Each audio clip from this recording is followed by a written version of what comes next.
पुण्यात्माओं कि उस जब तुम्हारा यह शरीर छूटेगा तब तुम जागोगे,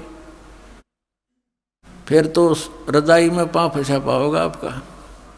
चारों तरफ यम के दूत खड़े होंगे और फिर देखोगे कहाँ मेरी बेटी, कहाँ मेरा बेटा, कहाँ कार मेरी कोठी। और फिर देखो कितनी दुर्गति करता है आपकी। पहले तो तपतशिला पर डाले जाओगे। एक स्थान ऐसा होता है वहाँ से अचानक यमदूतों के हाथों से भी वो जीव निकल जाता है। तपतशिला पर डाला जाता है, वहाँ भून कर बुरा हाल करता है इसका, उससे गंध निकालता है सूक्ष्म शरीर से, फिर वापस भेज देता है। तब तक वो यम के दूत वही इंतज़ार करते हैं और वो सोचते हैं कि भगवान के पास गया है, वहाँ से वापस आएगा। और फिर वो पकड़ कर ले जाते हैं धर्मराज के पास। धर्मराज जैसा भी उसका विधान अनुसार बना देता है कि जा तू प्रेत बन। अब वो प्रेत बनाकर भेज दिया जाता है।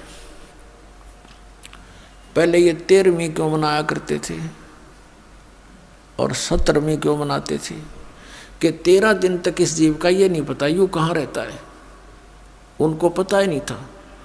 अब 13वें दिन आवे सारे कोल्लू में गए, पीठ पड़ के तपतशिला पर बन के धर्मराज के दरबार में लाइन लग जाती है।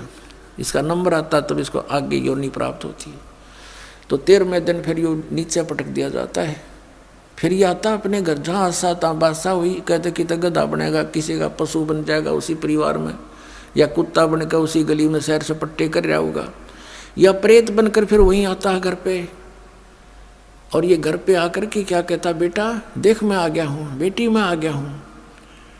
वो सूक्ष्म शरीर है, उसको बोलने के लिए स्पीकर चाहिए एक स्थूल शरीर का, वो उसका खत्म हो गया। अब वह धक्के खा रहा है, वहीं भटक रहा है, कोई उसकी सुन नहीं रहा। वो सोचता है देख कैसा परिवार है, मेरी एक बात नहीं मान रहा है। फिर काफ़ी दिन के बाद उसको दूसरे भूत मिल रहे हैं, भगत तो भूत बन गया ही भी, अब को नहीं अपना ब्योते हैं। तो ये ऐसे भी दुखी करता है, हर तरह से परेशान किया जाता है। तो जो प्रसंग चल रहा है उसी पर आते। अब कहने का भाव ये है पुण्यात्माओं कि इस परमात्मा की सतभक्ति करने से आपने ना भूत बनना, ना 13वीं की जरूरत, ना 17वीं की आवश्यकता, ना फिर पिंड भरवाने। इन पिंड भरवाने के सारा लगे क्या फायदा मिलता है? नथिंग। परमात्मा कहते हैं भूत जुनी जहाँ छूट है पिंड दान करंत, गरीब दास जिंदा कहे नहीं मिले भगवंत।